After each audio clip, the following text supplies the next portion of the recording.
இலங்கையின் முதற்தர சுற்றுலா தலம் ரீச்சாவின் மாபெரும் உணவு திருவிழா ஆகஸ்ட் மாதம் 7, 8, 9 மற்றும் 10 தேதிகளில் மாலை 6 மணி முதல் 10 மணி வரை. இன்றே டிக்கெட்டுகளை பெற்றுக் கொள்ளுங்கள். மத்திய கிழக்கில் பதற்றம் தொடர்ந்து நிலவி வரும் நிலையில் அமெரிக்காவிற்கும் ஈரானுக்கும் இடையிலான பதற்றத்தை தணிக்கும் நோக்கில் பல்வேறு ராஜதந்திர முயற்சிகள் தற்போது முன்னெடுக்கப்பட்டு வருகின்றன. இதேவேளை இரு நாடுகளுக்கும் இடையிலான அடுத்த கட்ட பேச்சுவார்த்தை முதலில் கடந்த ஞாயிற்றுக்கிழமை நடைபெற திட்டமிடப்பட்டிருந்தது. ஆனால் ஹோர்முஸ் ஜலசந்தி மற்றும் அதை சுற்றியுள்ள பகுதிகளில் அமெரிக்க மற்றும் ஈரான் படைகளுக்கு இடையே ஏற்பட்ட மோதல் காரணமாக அந்த சந்திப்பு ஒத்திவைக்கப்பட்டதாக கூறப்படுகிறது. இதற்கிடையில் ஹோர்முஸ் ஜலசந்தி வழியாக கப்பல்கள் தொடர்ந்து பயணிக்க அனுமதிக்கப்படும் என ஈரான் தெரிவித்திருக்கிறது. இருப்பினும் அந்த பயணம் ஈரான் அதிகாரிகளுடன் முழுமையான ஒருங்கிணைப்புடன் நடைபெற வேண்டும் என்பதே அதன் நிபந்தனையாகவும் இருக்கிறது. அதாவது ஈரான் அதிகாரிகளின் முன் அனுமதி பெறாத எந்த வர்த்தக கப்பலும் ஹோர்முஸ் ஜலசந்தி வழியாக செல்ல அனுமதிக்கப்படாது என தெஹ்ரான் வலியுறுத்தியுள்ளது.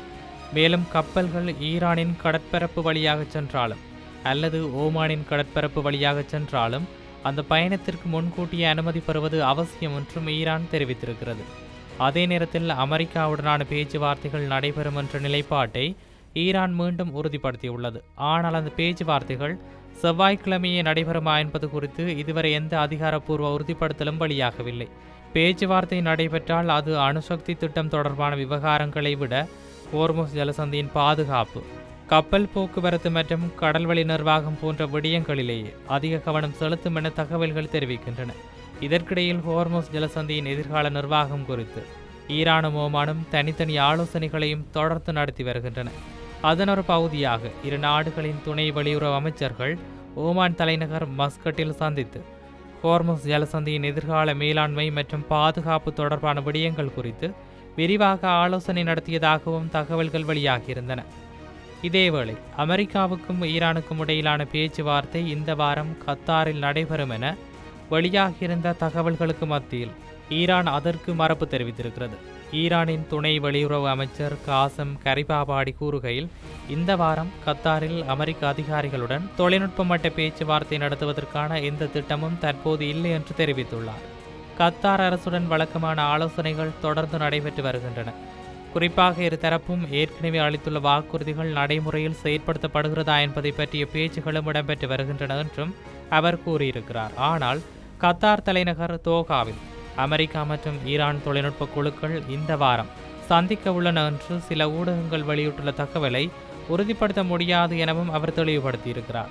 மேலும் முதல்கட்ட தொழில்நுட்ப பேச்சுவார்த்தை நடைபெறுவதற்கு முன் சில முக்கிய நிபந்தனைகள் பூர்த்தி செய்யப்பட வேண்டும் என்றும் அதன் பிறகே பேச்சுவார்த்தைக்கான தேதி மற்றும் இடம் இருதரப்பும் இணைந்து இறுதி செய்யப்படும் என்றும் கரிபாபாடி தெரிவித்திருக்கிறார். இந்த விடயம் தொடர்பான ஆலோசனைகள் இடைநிலை நாடுகள் மூலமாக தொடர்ந்து நடைபெற்று வருவதாகவும் அவர் குறிப்பிட்டிருக்கிறார். முன்னதாக சில வெளிநாட்டு ஊடகங்கள் அமெரிக்கா மற்றும் ஈரான் இடையிலான அடுத்த கட்ட பேச்சுவார்த்தை செவ்வாய்க்கிழமை கத்தாரின் தலைநகர் தோஹாவில் நடைபெறலாம் என்று செய்தி வெளியிட்டிருந்தன. ஆனால் ஈரானின் சமீபத்திய அறிவிப்பின் மூலம் அந்த பேச்சுவார்த்தை குறித்து இன்னும் இறுதி முடிவு எதுவும் எடுக்கப்படவில்லை என்பது தற்போது தெளிவாகியுள்ளது. ஆனால் ஈரானின் சமீபத்திய அறிவிப்பின் மூலம் அந்த பேச்சுவார்த்தை குறித்து இன்னும் இறுதி முடிவு எதுவும் எடுக்கப்படவில்லை என்பது தற்போது தெளிவாகியுள்ளது.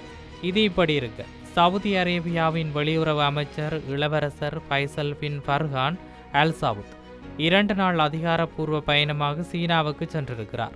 சீன வெளியுறவு அமைச்சகம் வெளியிட்டுள்ள தகவலின்படி சீன வெளியுறவு அமைச்சர் வாங் ஜியின் அழைப்பின் பேரில் செவ்வாய்க்கிழமை முதல் புதன்கிழமை வரை அவர் பெய்ஜிங்கில் பல்வேறு உயர்மட்ட சந்திப்புகளில் பங்கேற்க இருக்கிறார். இந்த பயணம் நடைபெறும் நேரம் மிகவும் முக்கியத்துவம் வாய்ந்ததாக கருதப்படுகிறது. ஏனெனில் அமெரிக்கா ஈரானுடைய சுவிட்சர்லாந்தில் கையெழுத்தான புரிந்துணர்வு ஒப்பந்தத்தை தொடர்ந்து நடைபெற்ற தொழில்நுட்ப பேச்சுவார்த்தைகளுக்கு பிறகு ஹோர்முஸ் ஜலசந்தி பகுதியில் இரு நாடுகளுக்கும் இடையே மீண்டும் பதிலடி தாக்குதல்கள் இடம்பெற்றுள்ளன. இந்த சம்பவங்களால் மத்திய கிழக்கில் மீண்டும் பதற்றமான சூழல் உருவாகியுள்ளது. கடந்த பிப்ரவரி மாதம் போர் தொடங்கிய பின்னர் அமெரிக்காவுக்கு பதிலடி கொடுக்கும் வகையில் சவுதி அரேபியா உள்ளிட்ட வளைகுடா நாடுகளில் அமைந்துள்ள அமெரிக்க இராணுவ தளங்களை ஈரான் குறிவைத்து தாக்கியதாக தகவல்கள் வெளியாகியிருந்தன. அது மட்டுமல்லாமல் ஹோர்முஸ் ஜலசந்தி தற்காலிகமாக மூடப்பட்டதால் உலகின் மிகப்பெரிய எண்ணெய் ஏற்றுமதி நாடுகளில் ஒன்றான சவுதி அரேபியாவின் எண்ணெய் ஏற்றுமதியும் குறிப்பிடத்தக்க அளவில் பாதிக்கப்பட்டிருந்தது. இது இப்படி இருக்க, தெற்கு லெபனானில் இஸ்ரேலிய இராணுவம் தொடர்ந்து போர் நிறுத்த ஒப்பந்தத்தை மீறி வருவதாக ஈரான் ஆதரவு ஹிஸ்புல்லா அமைப்பு கடுமையாக கண்டனம் தெரிவித்திருக்கிறது. இஸ்ரேல் நடத்திய தாக்குதலுக்கு பதிலடி கொடுக்கும் உரிமை தங்களுக்கு உண்டு என்றும் அந்த அமைப்பு கூறியிருக்கிறது. ஹிஸ்புல்லா வெளியிட்ட அறிக்கையின்படி நபாத்தியா நகரம் மற்றும் மைபாதோன் பகுதிகளில் பொதுமக்கள் வசிக்கும் இடங்களை இஸ்ரேலிய போர் விமானங்கள் குறிவைத்ததாக தெரிவிக்கப்பட்டிருக்கிறது.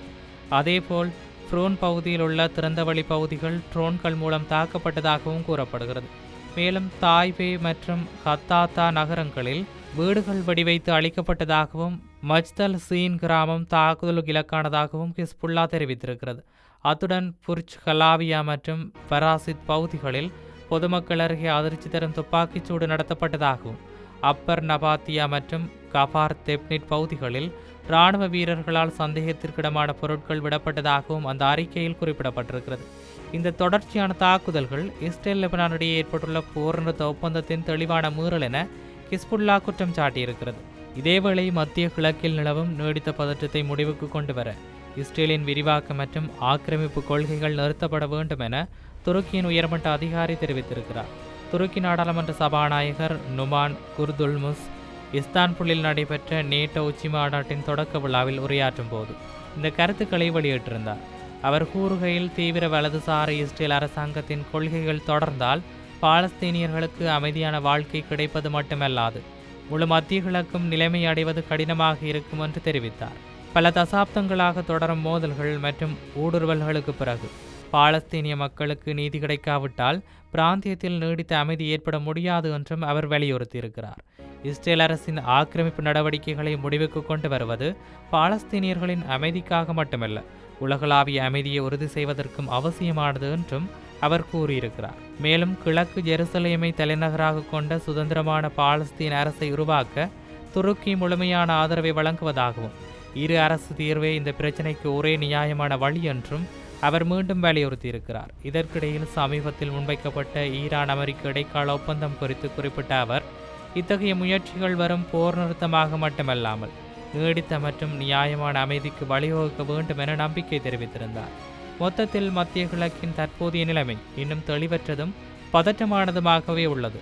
அமெரிக்கா ஈரான் பேச்சுவார்த்தைகள் நடைபெறுமா என்பது கேள்விக்குறியாக இருக்கும் நிலையில் ஹோர்முஸ் ஜலசந்தி பாதுகாப்பு மற்றும் பிராந்திய அதிகார போட்டிகள் தொடர்ந்து உலக பொருளாதாரத்தையும் அரசியலையும் பாதிக்கும் நிலை உருவாகியுள்ளது.